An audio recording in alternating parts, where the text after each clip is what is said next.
Boa tarde a todos, está no ar o programa Minas na TV. Olha, hoje nós vamos debater sobre violência doméstica. Eu quero chamar a atenção de todos para este programa, que eu acho que é muito importante para todos nós. Você poderá participar do nosso programa pelo 3217-8249, 3217-8263 e fazer suas perguntas.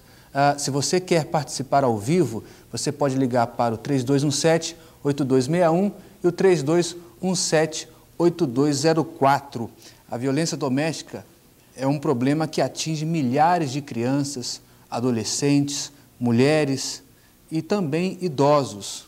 É um problema que não costuma obedecer a algum nível sociocultural específico. Então, para tratarmos desse assunto, nós estamos recebendo a presença da secretária executiva do Conselho Municipal do Direito da Criança e do Adolescente, a Débora Maria David, ou Davi da Luz. Tudo bem, Débora? Tudo bem, boa tarde. Muito bem. Eu quero chamar a atenção de todos para, nesse primeiro bloco, nós realizamos uma matéria lá na cidade de Sete Lagoas sobre uma mãe que espancou um filho até a morte. O Tom Paixão foi lá em Sete Lagoas e fez essa matéria. Vamos lá.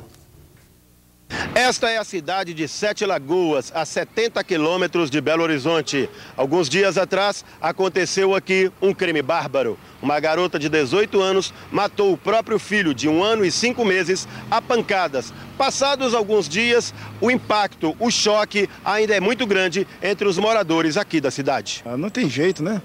Não tem condições, não, mãe. Se ela matou, porque não tem amor nem o próprio pai, nem mãe, ninguém. É um absurdo uma mãe fazer isso com o filho, né? Acabar com a própria vida do filho. A partir do momento que a gente gera o filho da gente, porque a gente gera com amor e tem que cuidar dele com amor, com carinho, dando compreensão. Nem foi interpretado como ser humano, porque ser humano que é ser humano, tem amor próprio, não faria isso com o filho. Eu fiquei... Não tem nem o que falar, porque eu também sou mãe. Já pensou se acontecesse qualquer coisa com meu filho? Eu me vejo assim, ela tipo assim, um monstro. Não é, gente? Uma mãe matar um filho. Nossa, não tem nem como pensar, nem como questionar. Não tem como opinar, não. Assusta, né? Assusta, como é que eu fico toda assim, arrepiada. Sei lá, dá uma sensação, isso dá vontade de choro, desespero, pânico. Passa mil coisas na cabeça da gente. Na casa humilde, onde a garota vivia com o filho, a mãe dela ainda tenta entender o que levou sua filha a fazer o que fez.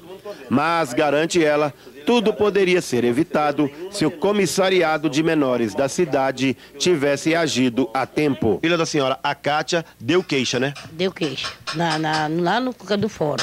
Deu queixa, falou que vinha na sexta-feira, não veio, no sábado falou que vinha, não veio, falou que na segunda não veio, sabe? Foi falar que vinha, vamos falar com o cara. Dá um jeito com a Alessandra lá, porque você não vai vir. Vou dar um jeito essas meninas que olha que matar ou continuar atrás dele, não precisa vir mais, não. Eu já não me ligar e falar assim, mãe, calma, mãe, que eles vão vir, calma, que eles vão vir. Sabe? Aí eles veio no dia que ela comigo e morreu. A tragédia acabou acontecendo? Acabou acontecendo. O juiz da infância e adolescência repele a acusação. Para ele, se a denunciante tivesse informado a gravidade do caso, a apuração seria mais urgente. Mesmo assim, ele instaurou uma sindicância para apurar responsabilidades. Ô Tom, seja de quem for,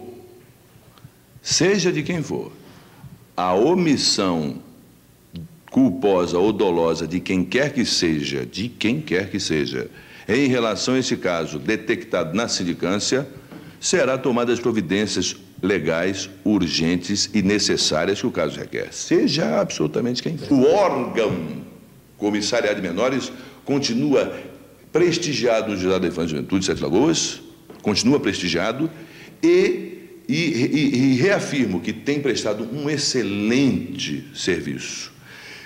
Mas se por acaso um dos membros desse comissariado de menores, que foi a Valquíria, ou outros, se por acaso for detectado, cometeu um erro imperdoável, será exonerada incontinentemente, como um presidente da República exonera um ministro. Enquanto isso, na cadeia pública de Sete Lagoas, Silvia de Fátima Vieira, uma raquítica garota de 18 anos, aparentando bem menos, aguarda julgamento por homicídio.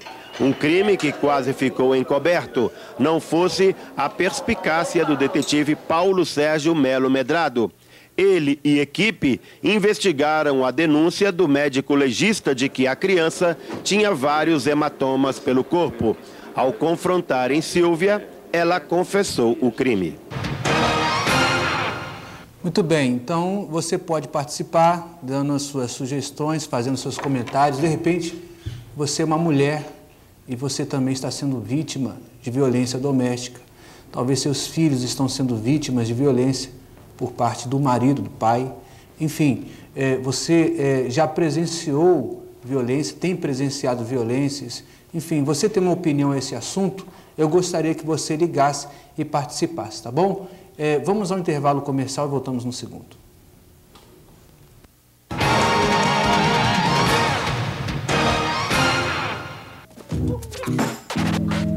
E aí, malandra? Então você é o novo professor, hein? Eu voltei porque eu vou fazer a diferença. Eu vou fazer a minha parte. E eu não vou ficar assistindo tudo de camarote, não. Eu vou agir.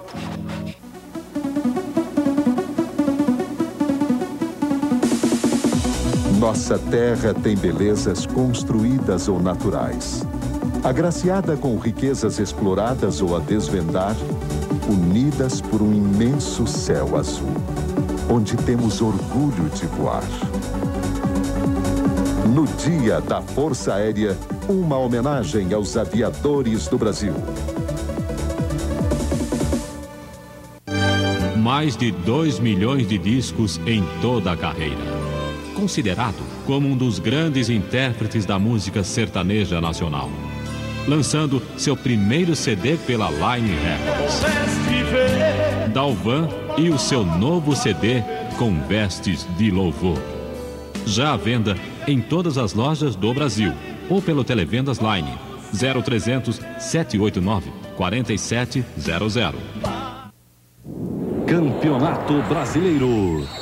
Na Record é show de bola.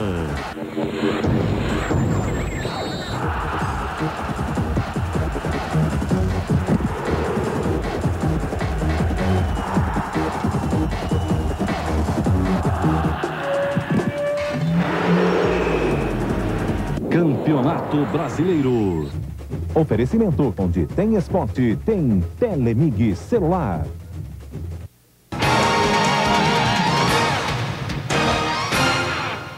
Muito bem, estamos de volta com o programa Minas na TV. O tema de hoje, como evitar a violência doméstica.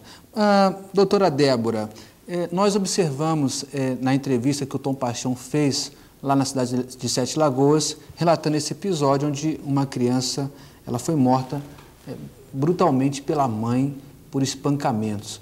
E analisando, pelo menos, as imagens, a gente observa que é uma jovem, uma menina, saiu agora da adolescência, e eu não observei o papel de um pai, a figura do pai nesse episódio, apenas relatou.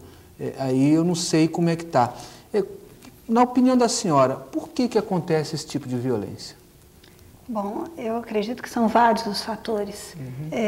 Na verdade, essa menina, muitas vezes, ela precisava de ser orientada, para ocupar realmente esse lugar de mãe, entender a importância da maternidade, dessa referência, e muitas vezes isso não foi possível, né? Ela é muito jovem, é claro que isso não justifica a atitude, a ação, mas muitas vezes ela não tinha até uma consciência da situação, né? E muitas vezes a gente não conhece a história dessa menina, mas possivelmente a vida tem agredido muitas vezes. E essa questão da agressão, a gente percebe que ela vem muitas vezes em cadeia e era necessário que essa família, como um todo, fosse orientada por um programa de apoio sociofamiliar, como prevê o Estatuto da Criança e do Adolescente. Possivelmente, se isso tivesse ocorrido a tempo, essa menina, o desfecho dessa história não seria tão terrível, né? Mas às vezes essa informação, as pessoas que moram em periferias, que moram em zonas rurais, por exemplo, eu acho que no caso dela ela morava, mesmo que seja em Sete Lagoas, mas num bairro distante do centro de Sete Lagoas. Essas informações chegam a essas pessoas, de que uma vez elas estando grávidas, elas têm uma assessoria, elas têm um apoio psicológico, têm os conselhos tutelares que também ajudam muito. Como é que por exemplo, aqui em Belo Horizonte, a Secretaria do Conselho Municipal atua nesse caso? Nós temos hoje, né, desde 93, 9 conselhos tutelares funcionando no município de Belo Horizonte, um em cada administração regional. Esses conselhos são exatamente um espaço onde a comunidade pode procurar orientação, apoio, no sentido de ressarcir mesmo o direito de crianças e adolescentes de qualquer camada social. Porque, diferente do que a gente pensa, que a violência acontece só na camada mais popular, não é verdade. A gente tem casos, né, que chegam aos 9 conselhos graves de violência na classe média alta, na classe considerada privilegiada também. Então, o caminho é a denúncia, né? A pessoa precisa, se eu tenho um vizinho, se eu tenho alguém na família, se eu trabalho como educadora numa escola, eu devo estar atenta à situação de violência que aquela criança possa estar sendo submetida e tenho que agir com muito cuidado, mas com uma presteza para que não ocorra uma situação mais grave, porque começa às vezes com um simples tapa e essa violência ela vai em cadeia e pode ter um desfecho como este. Né? Muito bem, nós vamos continuar conversando sobre isso, porque a nossa reportagem ela fez uma matéria exclusiva, a produção do Minas na TV conseguiu, em matéria especial e única, a entrevista com a agressora, a mãe que matou o filho com pancadas, enfim. Vamos lá então à entrevista do Tom Paixão com a mãe, matéria exclusiva do programa Minas na TV. Pastor Carlos, quando nós começamos essa reportagem, eu não vi nenhuma foto, nenhuma imagem da garota. Nós começamos a reportagem e estamos terminando, evidentemente, aqui na delegacia onde a Silvia está presa. A imagem que nós tínhamos era de uma assassina monstruosa, de 2 metros de altura, com olhares flamejantes, uma imagem do demônio. Mas a imagem que nós vamos mostrar para vocês da garota, da Silvia de Fátima Vieira, mãe do Marco Antônio Vieira, acusada de ter matado o próprio filho, é esta menininha aqui, de pouco mais de 1,60 m, magrinha, olhar perdido. E que você está arrependida do que você fez? Demais. O que você acha que aconteceu para acontecer aquilo, Silvia? Ah, não sei. Eu sei que eu estou arrependida demais. Você ficou desiludida com o pai do seu filho? Demais. Quando você falou com ele que estava grávida, ele falou que o filho era seu? Ele que descobriu primeiro. Eu estudava junto com ele, na mesma sala. E ele falou comigo assim, você está grávida? Eu falei assim, não sei.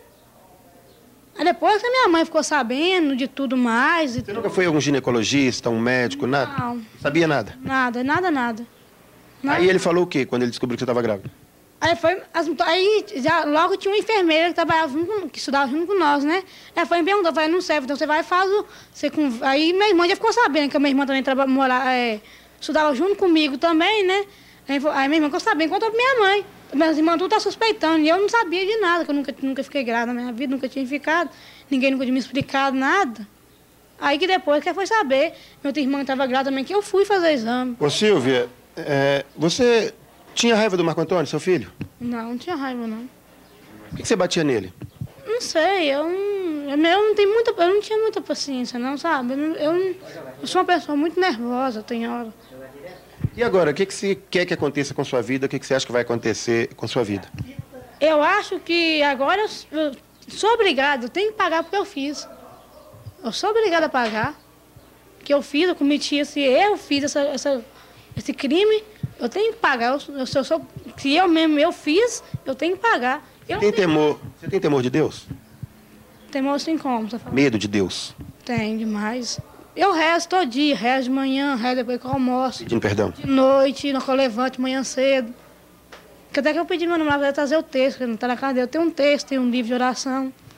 Entendeu? É o seu conforto aqui na cadeia? Porque eu não sabia rezar. Foi essa dona que morreu que me ensinou a rezar. Eu não sabia de espécie nenhuma rezar. Nem ler direito eu sabia. Foi ela que me colocou na escola, que eu não sabia nem ler. O único conforto que você está tendo aqui na cadeia é de Deus, é de estar rezando? Rezando bastante. Eu estou bem arrependido do que eu fiz. Obrigado, fica com Deus, tá? Bom, tá aí então a as palavras da mãe agressora, a gente observa, doutora Débora, que ela é vítima do descaso, do abandono, da falta de informação. Enfim, ela teve uma aventura na escola com algum jovem, resultou num filho, veio um filho no momento em que ela não tinha a mínima estrutura econômica, social, física, psicológica de ter essa criança. Resultou. E é um abandono, então, que a gente observa que uma pessoa como essa tem, né? Exato.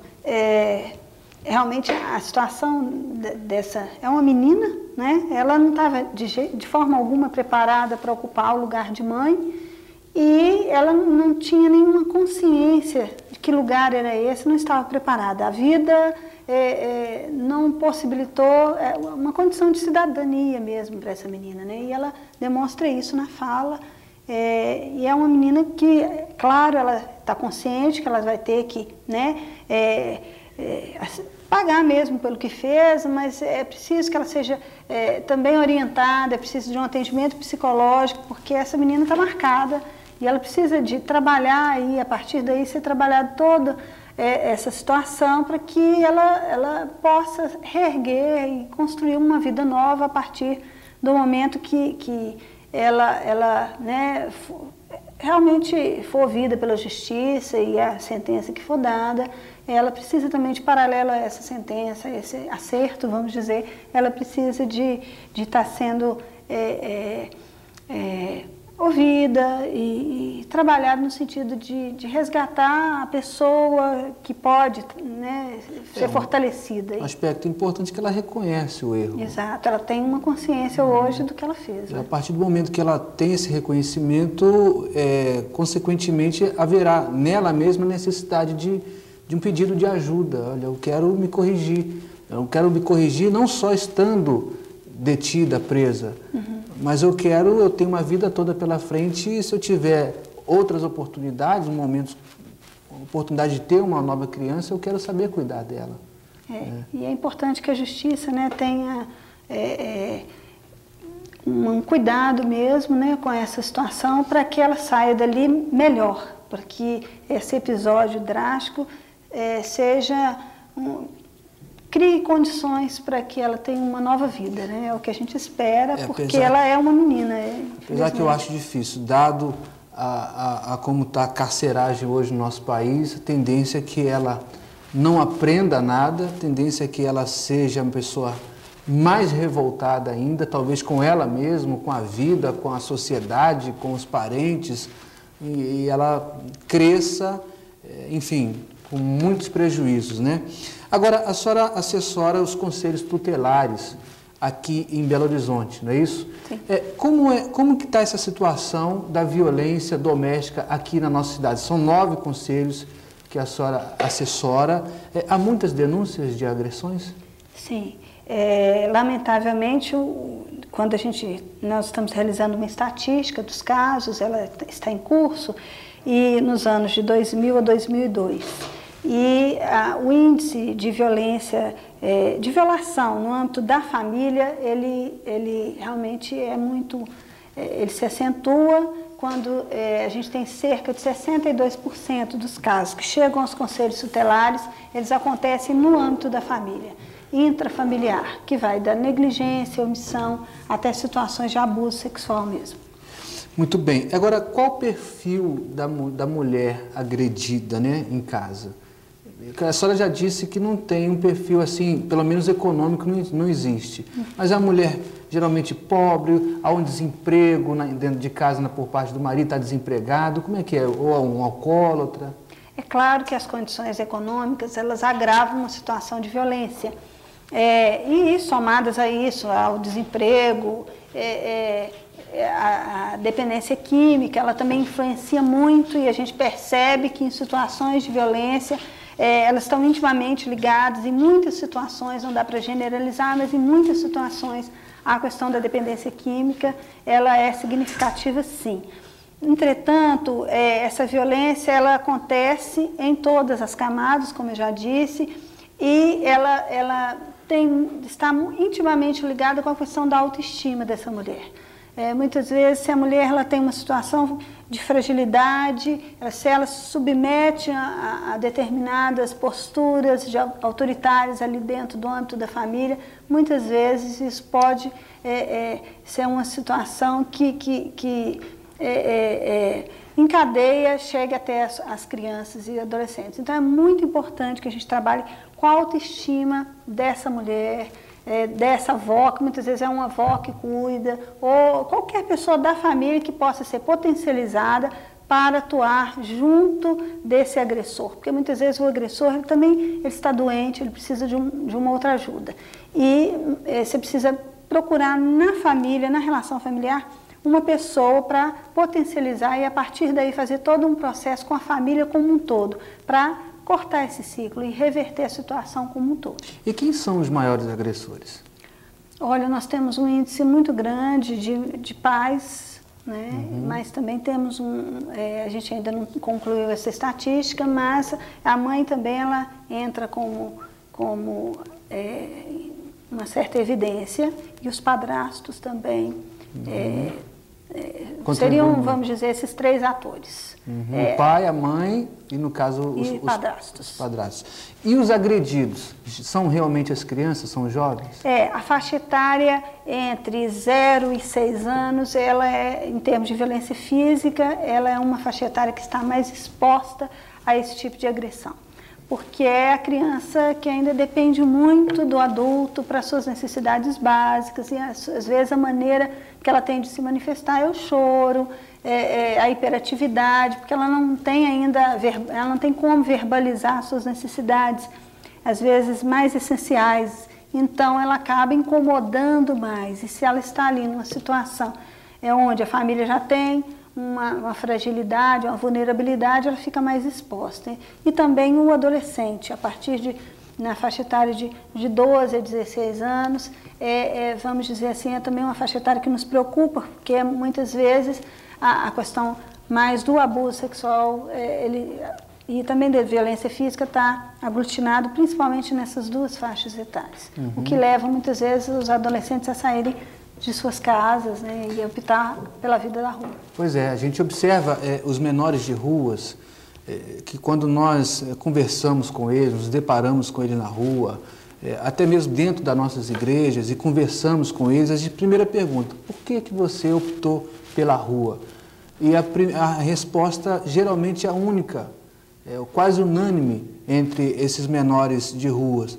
Eles dizem que por causa da agressão dos pais ou por não aceitarem verem o pai agredindo a mãe, eles preferem fugir de casa, não é isso? É uma verdade, a gente percebe que isso é real, né? E é um dos detonadores para que essa criança venha ingressar às ruas e ficar à mercê, né, de várias situações outras de violência também.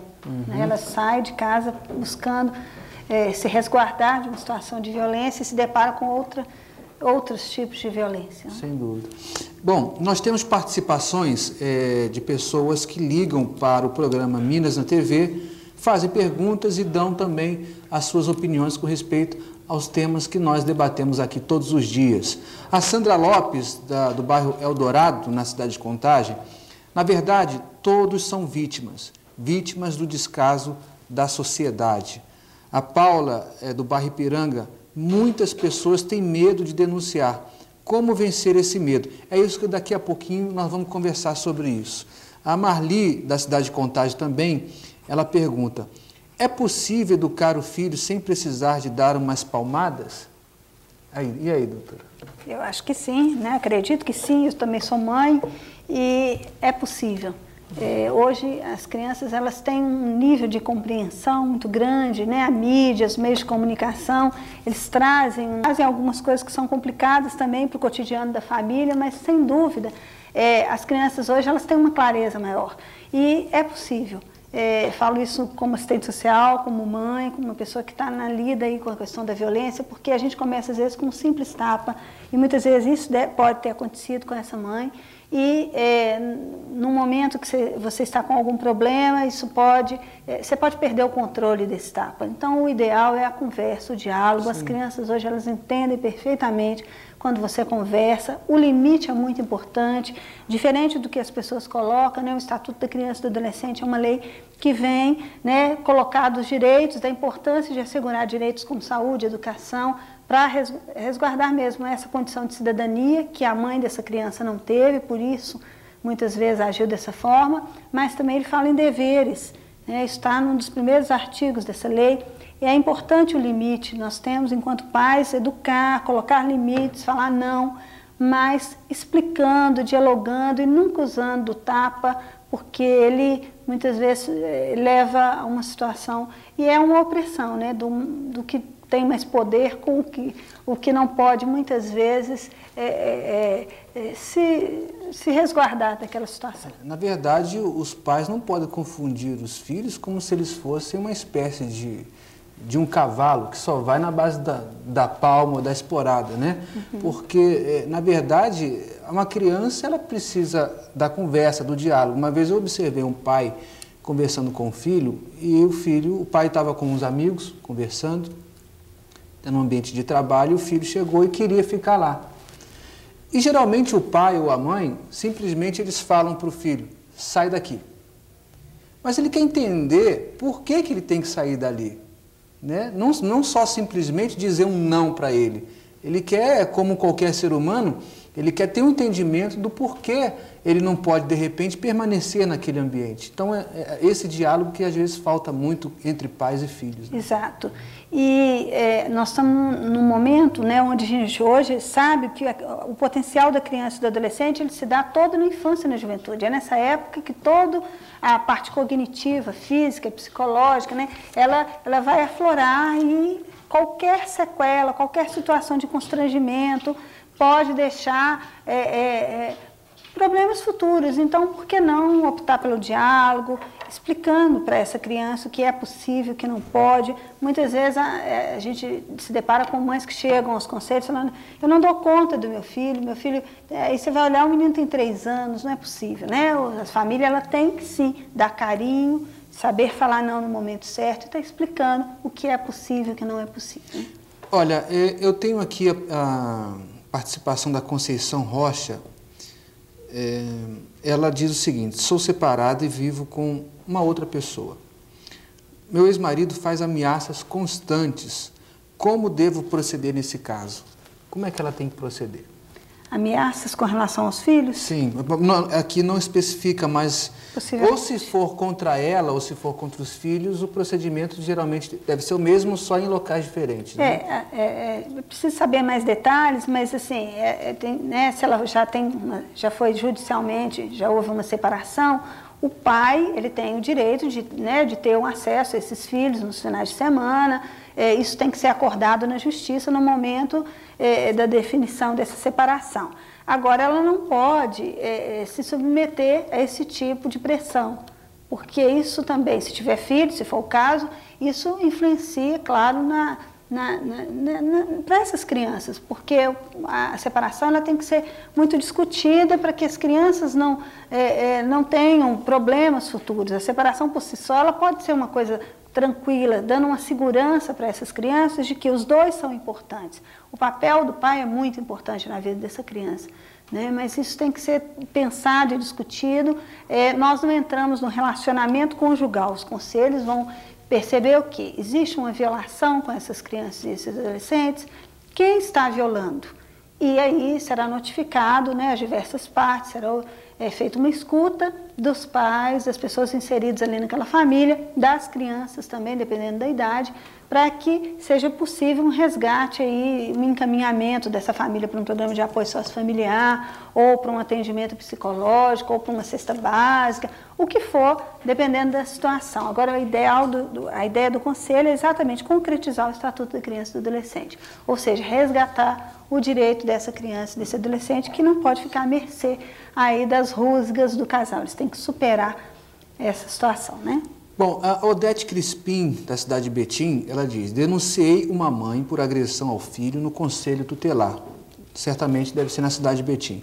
E nada foi feito. O que ela pode fazer nesse caso, uma vez que ela denunciou ao Conselho Tutelar e o Conselho não tomou providências? É importante que ela procure o Conselho, né? Em cada Conselho de todas as cidades existe um presidente ou um coordenador daquele Conselho para saber o que foi feito, porque muitas vezes está sendo dado alguns procedimentos, mas justamente para resguardar a família isso não é colocado para a comunidade. Pode ser que tenha sido feito encaminhamentos no sentido de acompanhamento e assessoramento dessa família, encaminhamento para algum programa local. Então é importante que ela entre em contato com o Conselho Tutelar para saber o que aconteceu e se não foi feito realmente nada, ela pode procurar o Conselho de Direitos da Criança e do Adolescente de Betim, né?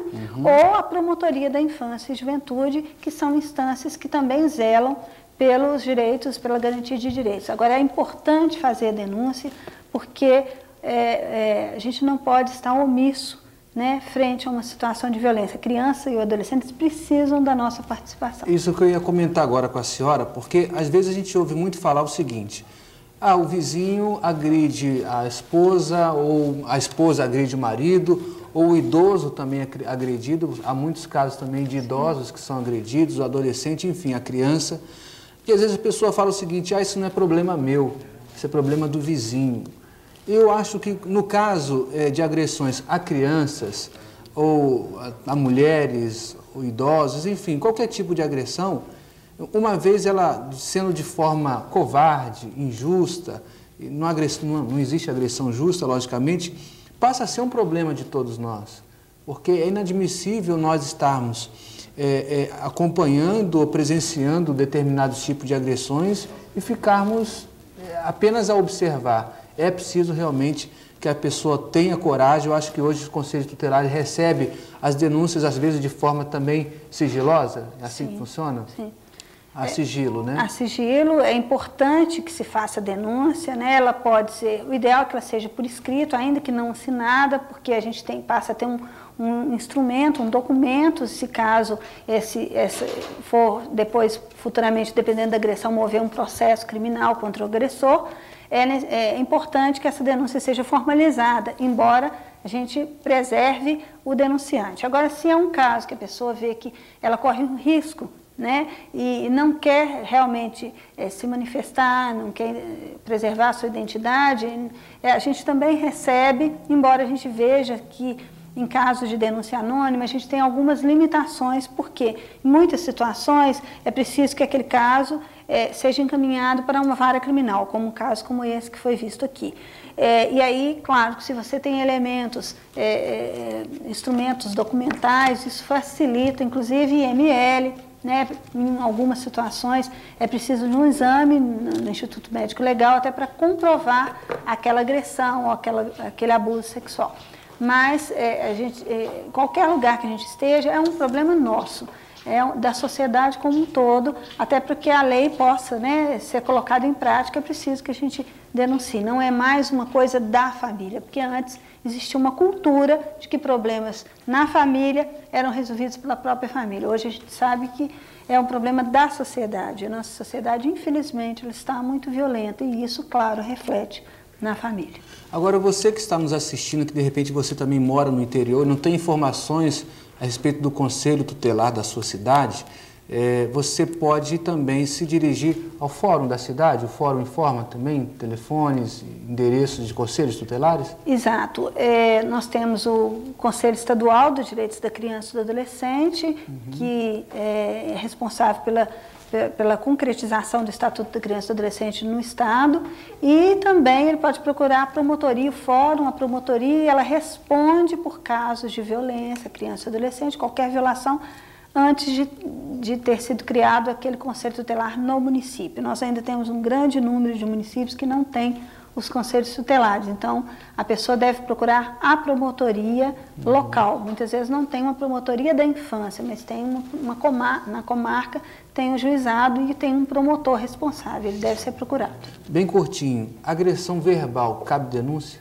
Cabe denúncia. O Estatuto é claro, ele coloca que a violência ela pode ser também psicológica, chantagem, depreciar com nomes de baixo escalão, ameaças, também cabe denúncia. Olha, você que também aqui de Belo Horizonte, o Conselho Tutelar está distribuído em 9 regionais. Se você mora na região oeste, Venda Nova, Pampulha, enfim, vocês podem se dirigir também à regional do seu bairro e lá também eles te informam como proceder em relação ao Conselho Tutelar. Bom, tinha muitas perguntas aqui para serem feitas, dona Débora, e perguntas até importantes, mas são 40 minutos de programa. Hoje eu queria encerrar com a oração. Prepare o seu copo com água, reúne seus familiares, seus filhos que estão aí com você. Vamos orar juntos. E antes eu quero agradecer a presença da Débora Maria, que é secretária executiva do Conselho Municipal dos Direitos da Criança e do Adolescente. Muito obrigado pelos seus esclarecimentos. Eu que agradeço. Eu queria deixar o telefone do Conselho de Direitos, porque como são 9 conselhos tutelares, o telefone do Conselho de Direitos para qualquer dúvida, em Belo Horizonte, é 3277-5687. Pode repetir? 3277-5687. Nós funcionamos de 9 às 18 horas, e aí qualquer dúvida, qualquer necessidade assim, de